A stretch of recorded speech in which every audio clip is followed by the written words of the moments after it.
بعد از نیمه ماه سپتامبر نرخ گوشت در دکانهای گوشت فروشی شهر خوجند بالا رفت و ساکنان را در حیرت گذاشت. در تاجیکستان عادتا نرخ نوع محصولات در عرفه عیدهای رمضان و قربان افزایش می‌یابد، اما فعلا که از چنین جشن‌ها خبری نیست، ساکنان بیشتر می‌خواهند به پرسش‌های خود پاسخ پیدا نمایند که چرا تا این حد نرخ گوشت در کشور گران شده است.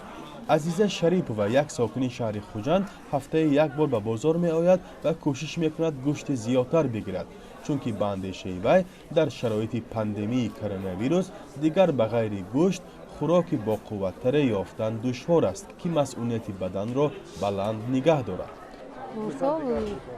لحم 67 70 45 با گوشت نیست.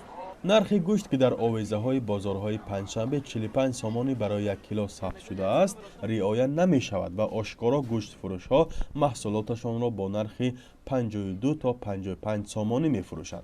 آنهایی که چنین آویزه را دارند اقرار شدند که بر اساس چنین نرخنامه آویزه عمل نمی کنند، زیرا فروش گوشت با نرخ 45 سامانی بر ضرر آنها انجام می یابد.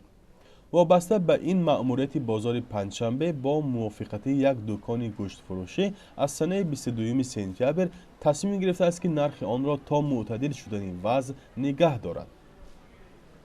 امتیاز از حساب اجاره پولی اجارهش ما حساب بازار مرکزی پنجشنبه کمتر کردیم، امتیاز دادیم و یا همین گوشت 45 سامانی حاضر فروخته ایستادند. ما با نزدشان با مانده که گوشتی تازه باشد، گوشت‌های خرابی مال‌های پیر نباشد.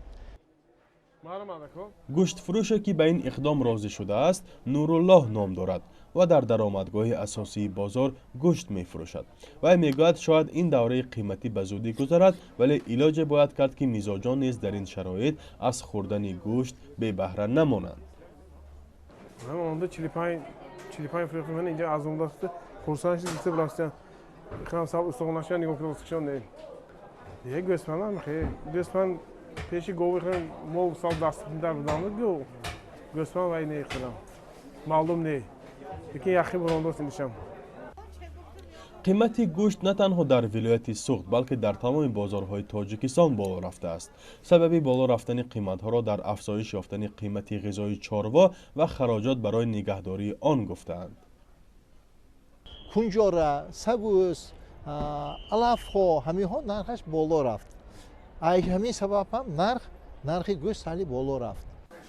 افزایش با صورت نرخ گوشت در دکان و بازارهای کشور در حالی است که مسئولین میگویند روند بالاروی ارزش این محصولات موقتی بوده، آینده نزدیک دوباره ارزان خواهد شد. در همین حال قصابان و تاجرانی که به خرید و فروش چاروا مشغولند میگویند از یک جهت قیمت شدن خوراک چاروا اصلا به بسته بودن مرزها ربط دارد و از جهت دیگر به کم شدن شماره خود چاروا نیست. فرزان محمدی، رادیو آزادی، شهر خوجند.